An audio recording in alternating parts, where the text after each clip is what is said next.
and is like, whoa, am I dying? And then he wakes up as an infant, because this nigga just shows up, kills the main character, and is like, bye bye. Switch. Right here. Come on, gang. Follow me on Twitch. I do mad shit. Enough thirsting over Doja Cat. I want to watch things about anime now. Yeah, I want to watch things about anime now. Mushoku Tensei just stole anime of the year. Or Peak just stole anime of the year. Mushoku Tensei Season 1 left me like, oh my god, there's fighting everywhere, there's character development, there's pain, there's happiness, there's horniness. Although, the first part of Mushoku Tensei Season 2 will leave you like, Bro, I watched the first part of Mushoku Tensei Season 2, and I'm surprised they revolved an entire season of Mushoku Tensei around fucking erectile dysfunction. Shit anime. You haven't watched it. A slice of life where the main objective is a slice of life centered around literally last season they were trying to get out of the demon continent and like fucking find niggas so that they could, like, it was, shit went bad, bro. Shit went bad. And then season 2 we're in school and we're trying to cure erectile dysfunction. What the fuck is going on? What is going on? Now we're in Magic College trying to cure erectile dysfunction. Is it on Crunchyroll? I think so. I'm pretty sure. I know for a fact it's on Hulu because I'm pretty sure that's where I watched it on. But it should be on Crunchyroll. It should be on Crunchyroll too. Bitch, I know Crunchyroll has guests. I know Crunchyroll has guests, bro. There is absolutely no way you can't watch Crunchyroll as a guest anymore. Oh, I'm sick. Oh, I'm sick. I'm sick. I'm sick. Oh, my shit's not even saved. Wait, yes it is.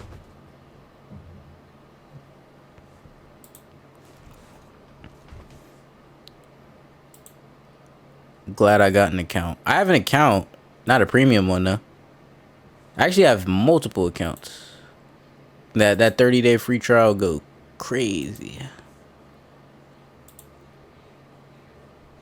Wait, what? I don't have multiple accounts. Multiple people did have different accounts opened under cards. Yeah. What was I watching on this one? That's how old this one is, bro. It's from fucking the Demon Slayer, like, this arc, bro. That's how old this account is. The world's first assassin gets reincarnated. What the fuck? The world's finest assassin gets reincarnated in another world as an aristocrat. Oh yeah, I remember I saw that and I was like, ooh, the title looks interesting. I gotta watch Overworld. Or Overlord. What was we looking at? Mushoku Tensei. Yeah. And it looks like they got everything. It looks like they got everything. Oh no, this only goes up to season 2. Nope. Wait, do I have to change it? Yes, I do. Yeah, they have everything. Yeah, they have everything. They have everything. So, yeah, you could catch up with Mushoku Tensei, but only if you have premium Crunchyroll. Fixing someone's ED? Weird, but I'm in. But the second half of it. No, second half of season 2. Peak. 2 sides rolled into one. We have everything you love about season 1 and everything you love about season 2. Boom. Season 2 part 2. Mushoku Tensei Season 2 will leave you just speechless, shattered, shocked, taking the anime from an incredible fantasy No, I actually did. I actually fucking cried, bro. A story that hits on sadness, happiness, almost cried, anxiety, because I ain't no bitch. And even despair. Alright, this is a crazy freeze frame. He lived, by the way. It's a season that easily clears everything. What's it called? Mushoku Tensei. Mushoku Tensei. The title's up here in the top left. Came out this year. Wait, what did you just say? How many wives does he end up with? Please don't spoil it for me. I'm not reading the fucking light novel. If it was a manga, I would have been caught up, but it's a fucking light novel. I'm not reading that shit. Please give me pictures. Please, I need my pictures. I need my pictures. I am not 37. I need my pictures, gang. I am 5 years old on the inside.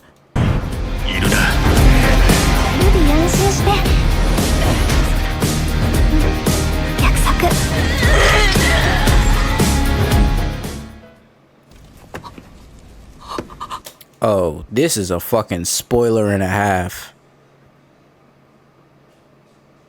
Should I watch it? I watch this shit. I'm caught up. Should we just say fuck the spoilers? Because this is a spoiler and a half. This is like... This left me fucking speechless when I saw this shit.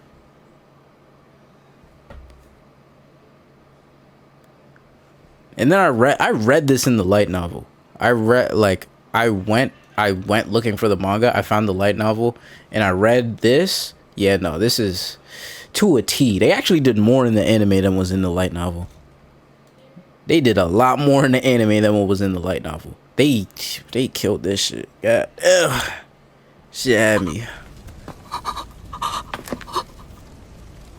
It was bad. Oh no! With the follow-up season, most anime either drop the ball or watch Mushoku completely Tensei. lock the fuck. Please do watch Peak, bro. Watch Peak. And get hit with the permanent state of 3 a.m. motivation and ascend to a higher level and elevate. Hit with the permanent anime either drop the ball or completely lock the fuck in. And get hit with the permanent state of 3 a.m. motivation and ascend to a higher level and elevate every aspect of their game. Think Jujutsu Kaisen Season 2 going from a great anime to becoming the most popular anime of this generation. Facts. No, I'm not gonna lie. I always saw the hype for Jujutsu Kaisen and then I watched Season 1 and I was like, eh. It's good. I like it. I like where it's going, but I don't see the hype. And then I read Shibuya. And then I read the Shibuya incident. And I was like, oh. That's what the hype is. Bet gang, I'll join next stream. Deuces, stay off the vapes. I don't vape. I'll vape Gojo's piece though. Wait, what? Who said that?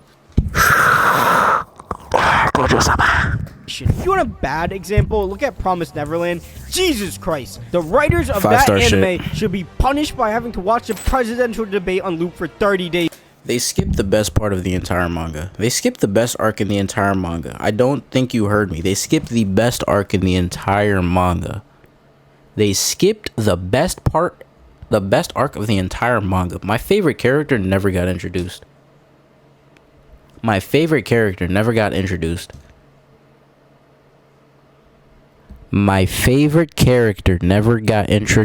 That's like if Hikari never existed, bro. That's like if fucking Vegeta never existed, bro. Do you know how crazy that is? It's not crazy to niggas? That is absolutely insane. Hold on, why does my face cam feel so fucking small? And why is my shit in 30 FPS? Mushoku Tensei What was the in a much fuck? different position than most of these other pieces. You see, Mushoku Tensei really can be broken down into 4 seasons. With the first 12 episodes leading up to Turning Point, the second 12 episodes were Eris and Ruger, the next 12 being ED, Rudus going to Hogwarts, and then finally Zenith. Yeah, that is like a couple different arcs. Recovery. Now you may be thinking, no shit, it's not like One Piece where you stay in the same place for 200 episodes. And you're right, except Mushoku Tensei's use of seasons feels so much more different than any other anime. They Attack on Titan that bitch. And that One is season the into importance of multiple time parts. in the story. You see, most anime just completely disregard time, as if it's a non-factor in the story, and I mean that in a very literal sense. Like, all of One Piece post-time skip taking place in like 3 months, which really just takes you out of the story when you think about it like that. Except in Mushoku Tensei, years and months go by during the seasons, and even in between seasons, that when it comes to every season of the show, you're re-establishing characters in the world every single time. And in terms of how that affected the newest installment in Mushoku Tensei, we're about to break that down and talk about how it took the traditional Honestly, I think the shortest time skip is between season 2, part 1 and 2. Mushoku Tensei formula and created what is easily the most emotional season of the show yet, as well as the most mature season that took an otherwise pretty dark show to the next level of darkness in a deep emotional sense. The Mushoku Tensei season 2 being split into season 2 parts is took pretty it annoying. to So for the sake of another this level, video, bro. the ED era will be referred to as season 2, and the second half will be referred to as season 3. But a majority of the discussion is going to revolve around season 3 with a few references to our ED buddy over there. And if you don't want ED, make sure to leave a like, subscribe, and share this video with at least 1,000 different people. But seriously, the support on these videos has been absolutely incredible, and I appreciate every single comment I get. so please leave a like and let's get back to it. Now, when you first jump into season 3 of Mushoku Tensei, it seems like it's about to be a slice of life ride focused on Rudus and Sophie getting married. I was ready for that, to be honest with you. I was very ready for that. Until Rudus went to go train Eris, but that was not the case at all. Instead, out of absolutely nowhere, and I mean nowhere, Nanahoshi, a character most of us completely forgot about, shocks us out of any type of peace and calmness we had in the story. And I know we were all sitting there watching season 3 like, oh, something's about to go down at some point. It's way too chill right now. Something is just gonna explode again. Slice of life that makes you feel good. Knowing that, I think we were all shocked that it was Nanahoshi that smacked us out of that gleeful state, but one of the most insane rants of all time.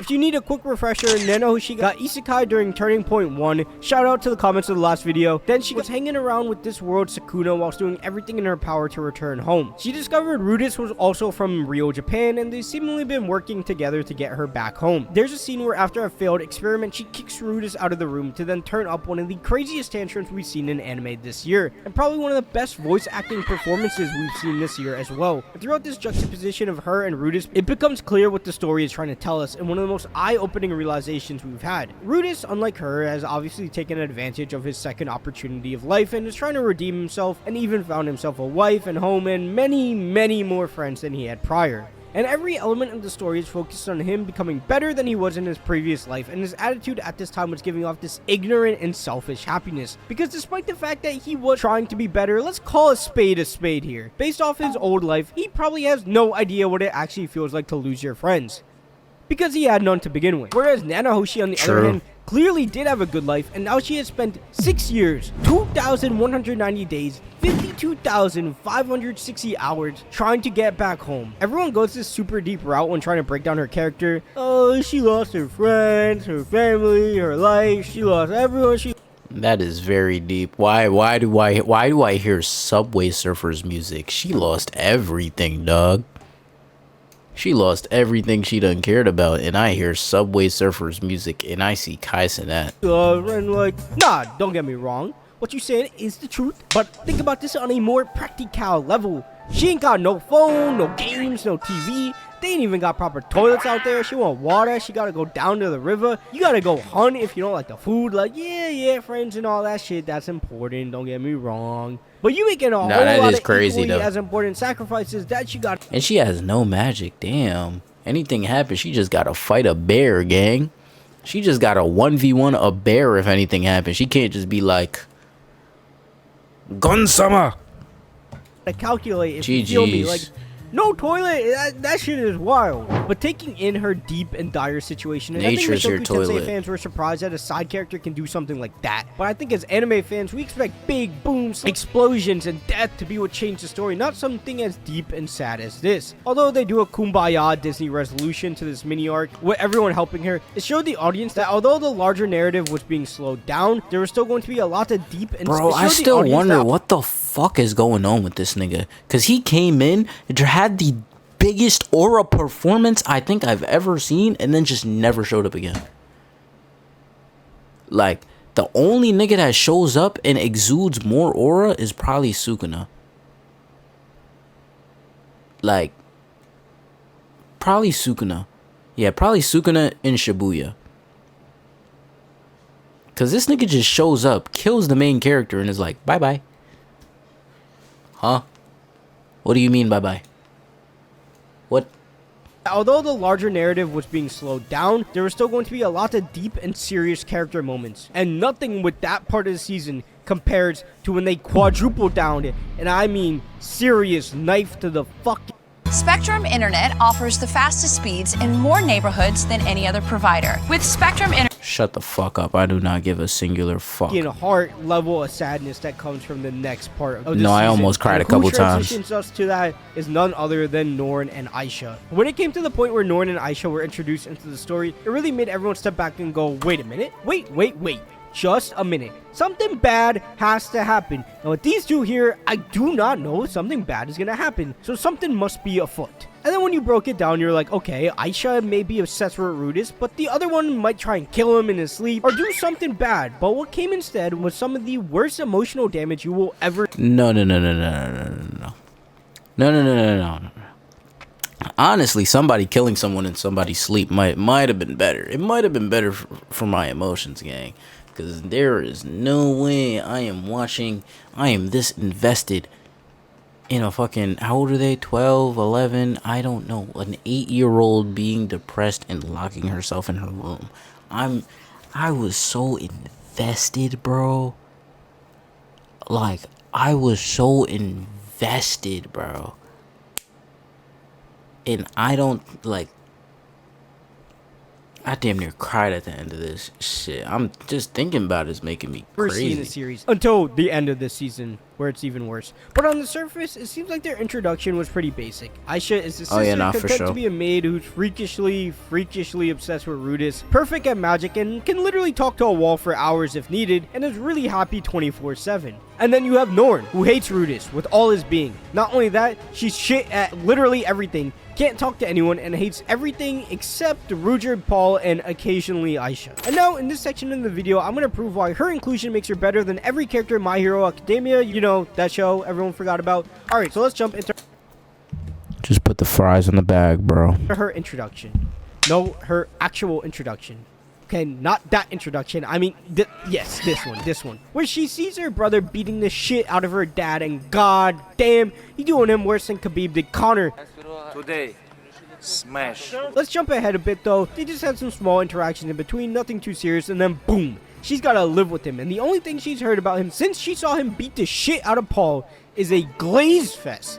A absolute glizzy glaze fest to the absolute... I mean, if you really think about it, this nigga done lived a prior life where all he did was prepare for this life. Like, this nigga was over there playing Bloodborne, Souls.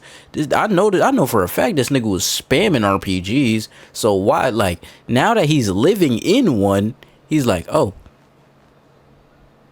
well, mix the red with the blue, hollow purple, bitch. Like, why did we expect anything different? You are having face tattooed on you level glaze fest that came from Lilia, Aisha, Rudred, and Paul. And like, Jesus Christ, let's just think about this for a second now. When you're with your homies, right, and they're hyping something up, a movie up, a person up, they talking all this shit about how it's all perfect and it's all that, you gotta sit there and be like, alright, that's cool. You think it's all that? But me personally, fuck that shit. And when Norn met Rudus, she was like, fuck you. And all of a sudden, we see Rudus be looked at in an entirely different light. More as a self-loathing and selfish character. And Rudus comes off as just being too happy. It's like, this dude isn't happy because of everything going on in his life. He's just way too clueless to be anything else. And all of a sudden, this comes to a climax when his dumbass thinks someone's bullying Norn. And all brawn, no brains over here thinks he's about to go save the day. And instead, he makes a fool of himself, does this big act, seeming like he's the group leader. He gonna fix everything, he gonna figure it out, until he realizes he's the reason Norn is sad. And at that moment, he realized, wait, Norn is merely just a mirror of himself. But you can see it on his face that he now understands everything, and he understands that he is at fault. And Mushoku Tensei has never been scared to put Rudus down, and no other moment in the series... Oh god, they have never ever, not once, been scared to put this nigga down. Oh my god, this nigga is the laughing point for most of the series. I'm not gonna lie to you. Did we mention he had an entire 12 episode run dedicated to how he cannot please a woman, how he has erectile dysfunction?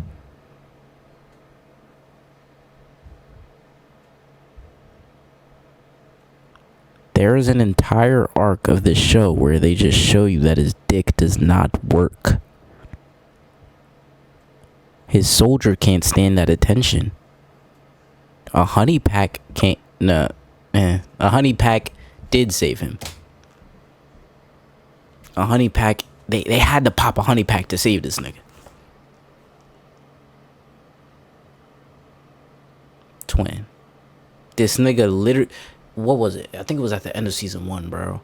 At the end of season 1, I don't remember if it was part 1 or part 2. I don't remember. But they literally show this nigga. He literally loses his V card. I'm pretty sure that's his first time doing it in both of his lives. So,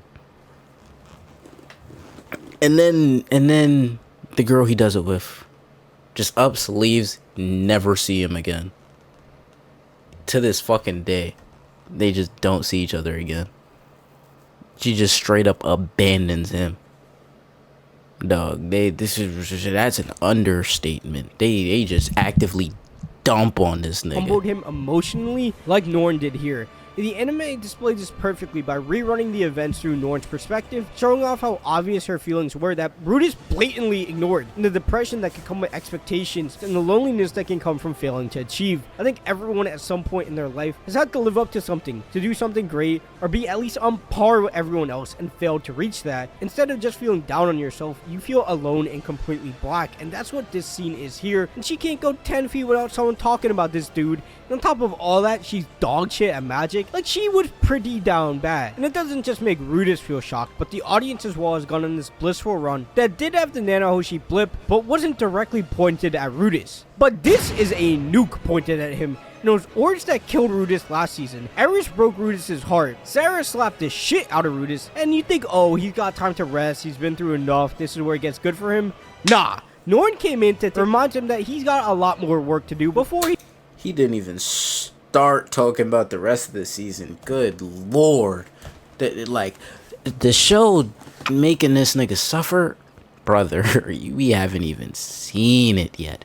We haven't even seen it yet. He's at a point where he should be happy with. We start to think, okay, this season is showing excellent range. We're like 3 episodes in, bro. Can you imagine if Jujutsu Kaisen took 5 episodes off to build up Itadori like this? Which they really should. Although this section felt really somewhat slow, we could tell it was polishing Rudus as a character. With the fact that Rudus was having a kid, I think we all thought we knew where this series was going, showing off the difficulties of building and maintaining a family. There was going to be a slice of life. I would have been ready for that. I would have watched that. Challenges that are all emotional. Let's just say we were completely fucking wrong. Rudus God, we were wrong. Which is true. But about 5 seconds later, he gets a letter requesting that he help them rescue Zenith. Here we go, a tool we've talked about time and time again. Choice. The ultimate weapon of any storyteller. To save one or lose another, the dark or the light, to leave or to go. The power of choice drives fiction, but the real world too in so many ways, and we as the audience are set in the utmost realization that this story was going to change and change fast. To save his old family or be there for his new family, while throwing in the fact that these people aren't his actual family in any capacity. Sophie is a relationship he built up,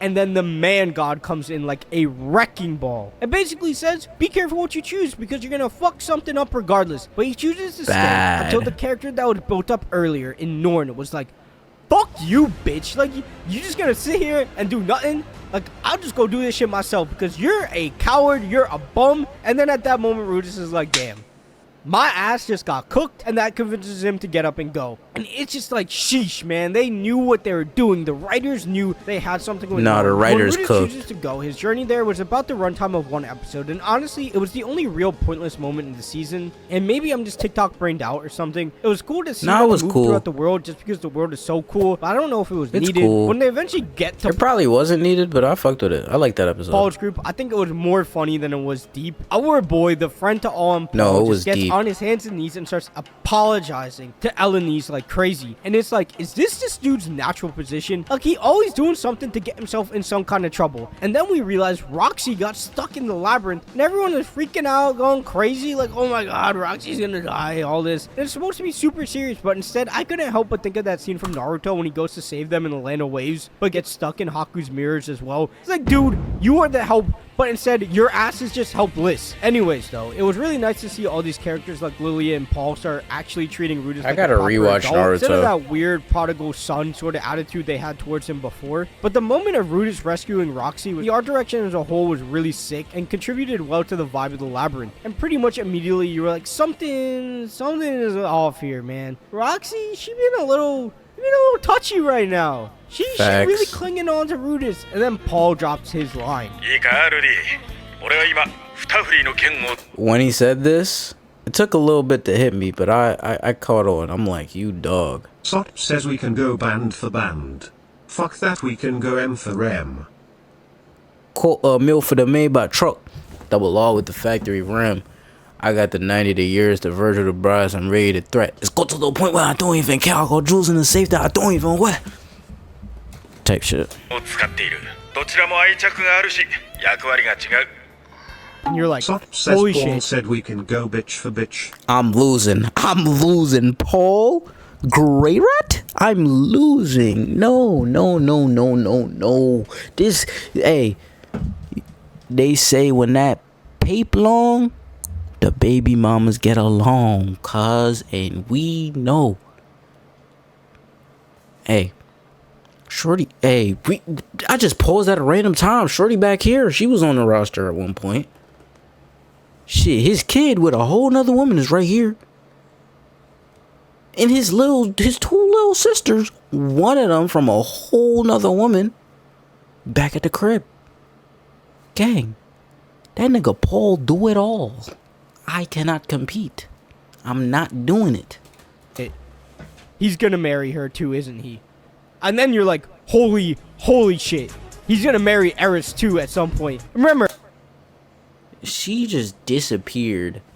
I'm an anime only. I don't know if that's true, but it's definitely true without needing it confirmed. And I don't know if there's too much controversy behind Roxy and her design. There's a whole nod to it in the I ain't gonna lie, that's a... Couldn't be me though. finale. And honestly, with things like this, it's like, why do you make her so tiny? It's kind of just awkward and weird. Like, there's a lot of ways to give off the vibe you're going for without making her look like a literal child. But I know these kind of statements are gonna cause a whole lot of arguments in the comments. Couldn't be me though. So long story short, would it be the end of the world if they designed her character like more like an actual adult? Anyways though, this does play into a really serious realization for Rudus that comes to a head after their first fail when trying to retrieve Zenith. Because Paul may be an idiot, but he really is sitting there like, why does Rudus really not give a shit about his mother? Like, this dude is up here having a time with Roxy while Zenith is Sop says remember mentally Rudy's 50 plus. Damn. 50 plus is crazy. Probably 40 something. Because how old was he when he died? Was he 30 or 40? I don't know. Doesn't really matter. That nigga is unk. Unk as fuck. That nigga was a baby oogling, boogling fucking yitties, bro.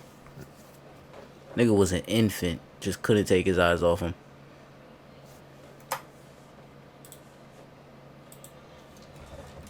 How old is Rudy Gray Rat? Please don't give me fucking light novel shit. I mean, by 34. Wait, is this in his first life? Fuck. Please don't give me fucking pre-death. Alright. So how old was he in his... Wait. Huh? K4, I'm not even gonna read too much into this. Alright, he died at 34. 24. 23 current. That is definitely light novel stuff. But yeah, that nigga, GG's. That nigga is definitely 50 plus.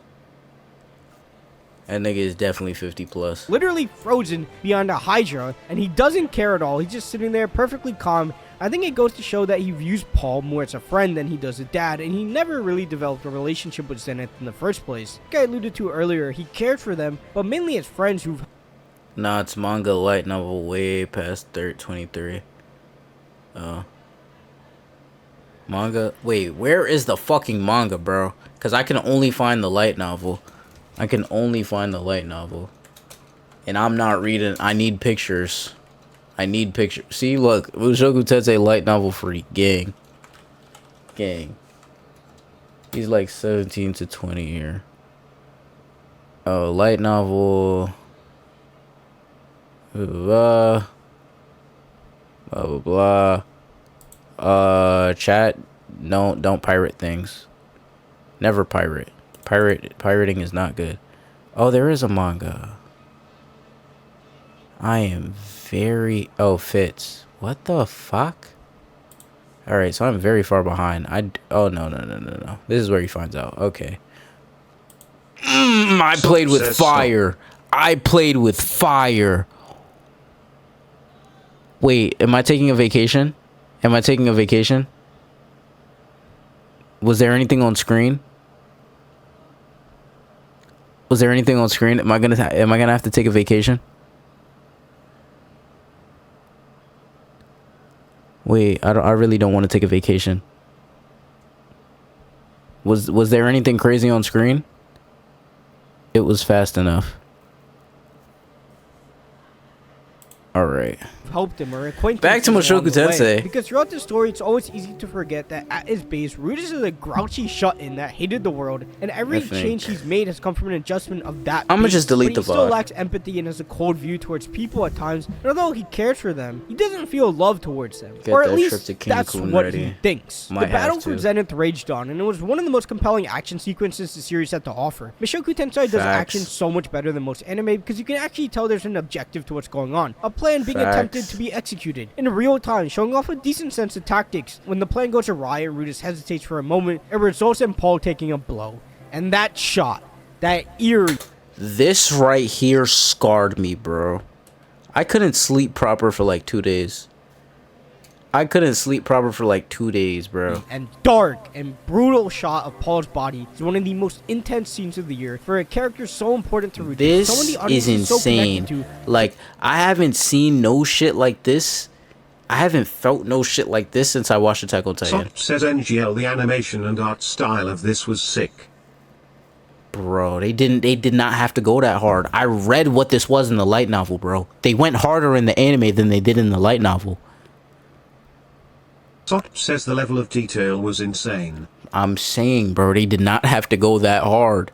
Like, in the light novel, they did not say he was upside down. They did not say, like, they said the light was leaving his eyes and shit like that. They said, oh, he let out his last puff and just, feel me?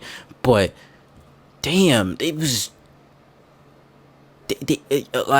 they definitely didn't describe it like this in the light novel. It was never this bad. For so long, it shocked the viewer's emotions. Even Not only was it animated the Rudus' lack of fault, soul in his but they eyes. did it I'm saying, bro, they did not have to go that hard. rescuing Zenith, only to lose Paul. And I feel at the beginning of the series, it felt pointless They didn't even speak on Zenith how much yet. time we were If you've been getting scam texts,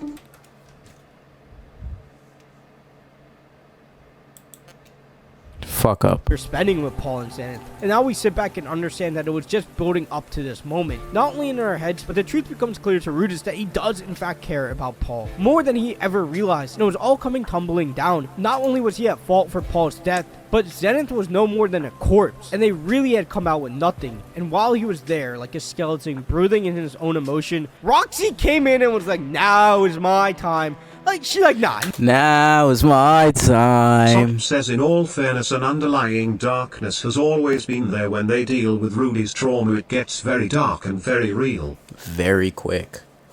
Cause god damn. Nah, this show loves to fuck with Rudy, bro. I don't know why. This show loves to fuck with Rudy. Cause like, off the rip, this nigga is a 34-year-old virgin, shut in, bullied his entire life, just PTSD on PTSD, and then this nigga gets hit by truck coon, and he doesn't even get immediately isekai. This nigga dies in a hospital. He doesn't even get the chance to get immediately isekai. Like, everybody else gets immediately Sop isekai. says worst bullying I've ever seen. Oh god, like they fucking crucified this nigga naked on a fucking in the middle of a park, bro. Like, you don't do that to a person. And then he gets hit by a literal fucking truck, and he dies of his injuries. He doesn't die on the scene. He doesn't die like right then and there. No, this nigga, he wakes up on an operating table and is like, whoa, am I dying? And then he wakes up as an infant. Bro. And then, you know what? I'll give him that. The first couple years of his brand new life was probably pretty easy. And then this nigga gets shipped off into a whole nother continent, having to deal with this annoying motherfucker who is just shit at everything and destroys everything. And then he almost loses his life on the first night there. And then, like, god damn, bro. And then this nigga gets teleported into the most dangerous Sop says while continent. trying to save someone's life after being kicked out on the day of his parents' funeral while leaving the house for the first time in 18 years. Bro, and we on episode 1, bro. That's episode 1. That's episode 1, bro. That's episode 1. I ain't gonna lie. That nigga's life is shit. Well, I mean, Aside from like the powers and shit. And like dying 3 times. Wait. Twice? Yeah, he died twice. Wait, what? Is text-to-speech on? Why is it taking so long? Sop says it gets worse. Way worse. Damn. Damn. Well, can't wait to see the nigga die a 3rd time. Nah. She seriously Don't spoil me. I haven't read anything. I'm assuming he's dying a 3rd time. fully took advantage of this situation. Like, nothing warranted all that. She did not need to take it to that place to get him I out of forgot that this depression. happened. She could have taken him. I forgot this happened. This nigga got taken all the way advantage of. This nigga got taken. Oh my god. Imagine that was a man. Oh my god. Sop Niggas says he are... currently has a great life in comparison. Nah, I mean for sure. For sure, bro. That nigga has a friend. The fuck? The nigga has a friend. One is enough. And he's friends with actual, like, demon lords and shit. Sop says used his grief to get meat. That's what I was saying. That's crazy. Imagine a man in that scenario. Like, niggas is getting canceled. Niggas is getting fucking allegations that you don't beat placed on your name. That's actually insane, bro. That never got put into perspective until just now, bro. Sop says no, I meant his life up till this point is pleasant compared to the future. Oh, compared to the future, it gets worse. Oh, GG's. Yeah, no, that nigga's done. He just lost his fucking... He lost his... The nigga's an orphan now. He lost both parents at the same time. Shit. He was like, oh, my mom's alive. We just don't know where the fuck she is. His dad just got turned into fucking...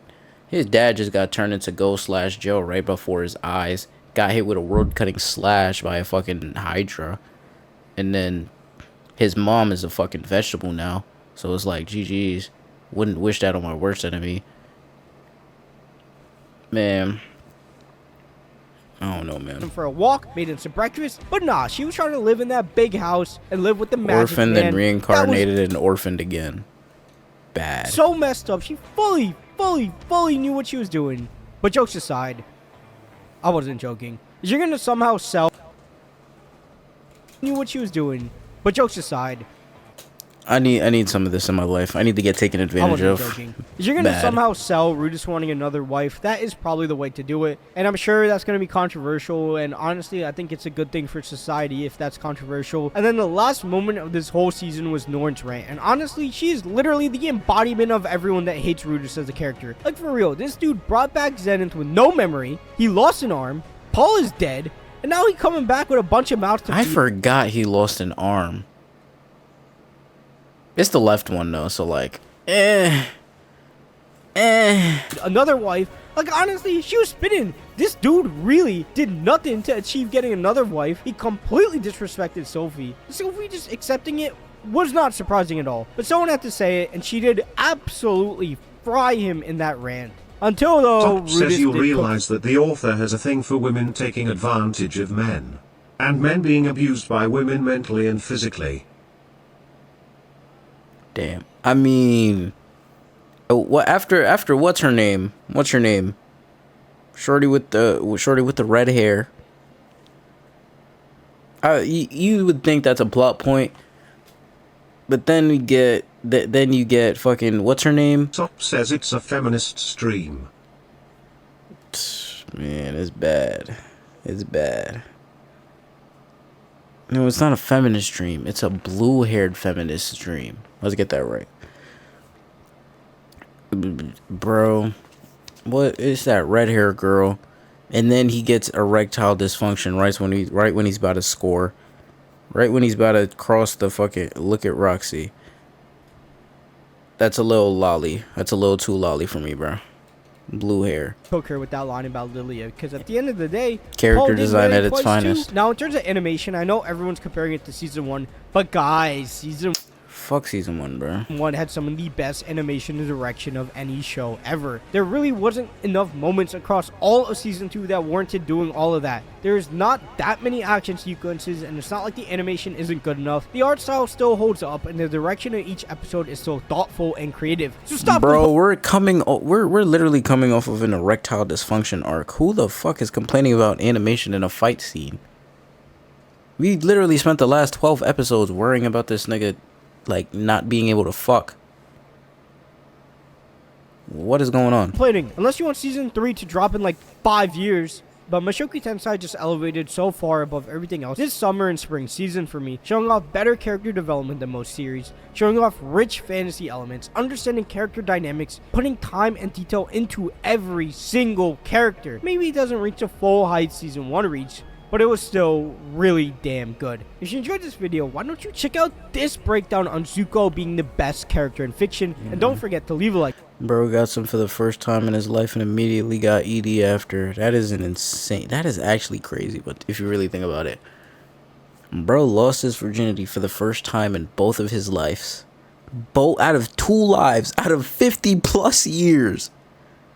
It took this nigga 50 years to lose his shit. And then he got abandoned, PTSD, fucking separation anxiety. Bro, it's bad. It's bad, bro. It's bad. They don't like Rudius, bro.